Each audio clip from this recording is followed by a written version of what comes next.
The Gray Art Gallery started a little bit over a year ago when the Graphic Hive was just making its mark and opening up at the Pajama Factory. And we had a little bit of space to take part in the first Friday events that was going on in Williamsport, Pennsylvania. Our first big show was, well, I mean, there was a group show at our grand opening, but our first big show was with Luke D. Yoakum's appearance in Williamsport, Pennsylvania, called The Art of Wheels. Ever since then, it's kind of snowballed into bigger events, and bigger events. And finally it got so big that we had to search for more of a downtown location, because to sustain a gallery, you need to be open for more than just one day a month. Gray Art Gallery comes from our knowledge of color and how you see true color. When you're in a photography class, you use a gray card to do the white balance. When you are a graphic designer like me and John are, your Windows background shouldn't have these vibrant colors. Or vibrant colors. They should have a gray, a 50% gray background, so you can see the true colors as they are. So gray is used to see true color for what it really is, and that's what we wanted the gallery to stand for. And majority of the Chelsea, New York galleries have a off gray wall. We didn't see hardly any white walls in galleries, and we decided to just roll with it. We were entering our third year with our graphic design firm. And that was funding the startup for the Gray Art Gallery. So basically the Gray Art Gallery started as an idea. It's like, all right, well, let's try this, and if it doesn't work out, worst case scenario, the Graphic Hive will just take over. And really this place is like yeah, everyone has artwork downtown, and First Friday's this big thing, but this is solely about the artwork. I'm not down in anything anybody else is doing in this town, because what everybody else is doing in this town has built up to this gallery being able to sustain. And we're here to add that. But this is a contemporary art gallery, something that you would find in New York, except you don't have to drive to New York to see it. You can find it here in Williamsport. And Williamsport has a booming art community right now, and it's only going to get better.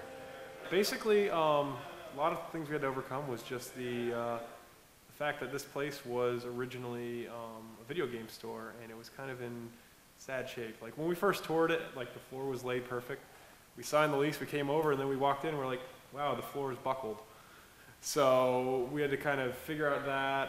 The walls needed to be repainted. They used to have the DVD racks on them, and they needed to be respackled and kind of cleaned up. And then we also had like a couple just disagreements between Casey and I, where we weren't sure the overall layout of the gallery, what we were doing with the second floor and everything like that. And we actually had to go out to kind of New York and see what other galleries were doing, just to kind of get some ideas, figure out lighting, and what really a true New York style gallery was. We never had a three-story building before. We always started in very humble beginnings in a small studio at the Pajama Factory. Overhead was very minimal. Now we're dealing with this huge building, and there's a lot of unknown costs with that. We didn't know how much electricity would be, and they've been pretty substantial bills.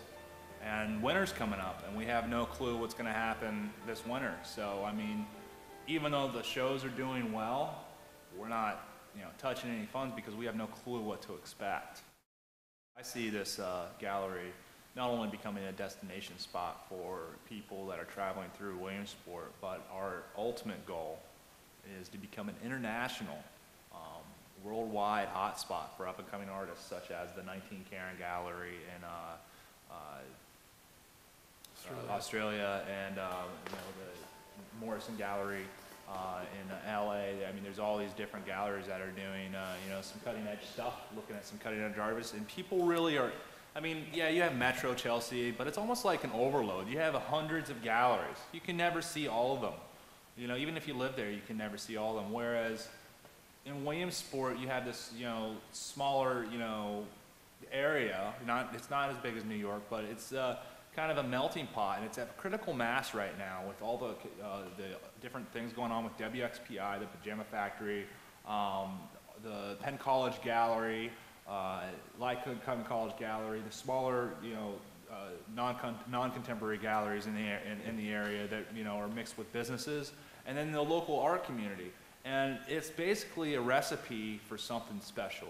And it was screaming for a gallery like this here, a contemporary art gallery, you know what I mean? And this is the first of its kind, and it's the only one in a 150-mile radius.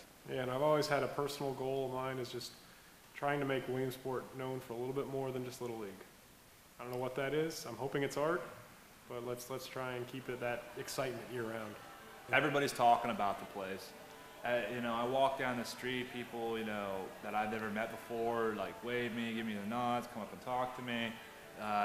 Everybody's saying that people that haven't even been to our gallery have heard about the gallery and have been hearing a lot of good things. And we weren't expecting this overwhelming brush of support. And we weren't expecting to sell the artwork that we've been selling. The sales have been good. There's no complaints at all with what's going on in this town. And I mean, we're just at the start of this gas boom. I mean, this is just a little scratch on the surface. The people that are making the money have just now started to wander in this gallery, and they're buying, you know what I mean?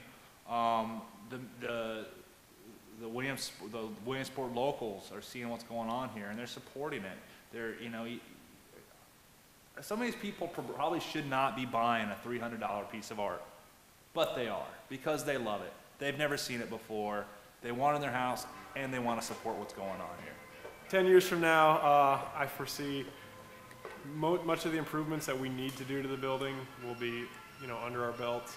And I'm not really even thinking about the gallery 10 years from now. I'm thinking of Williamsport 10 years from now, where the art scene has matured enough that maybe we're not the only gallery in town, but this place is a mecca for artists and tourism and all that, to just kind of come and show up and, you know, spend a weekend in Williamsport and see what all the great things the people that have lived here all their lives are producing. The biggest thing I like about like owning the gallery is, okay, we do graphic design for like kind of a living, that's what pays the bills. But guess what? Our office is an art gallery. So if you need creative energy, you just look around. My favorite part about running the gallery is the few days, about a week before the show, when the work for the next show starts showing up. You kind of have an idea what's coming in, but then you start getting hit with all this fresh, and every month it's the same thing. You get a fresh look at what's coming in, and then it's like, all right, how are we going to hang this? And then your creative juices start flowing on how you're going to curate a show, because curator's going to be curating. Check us out at grayartgallery.com.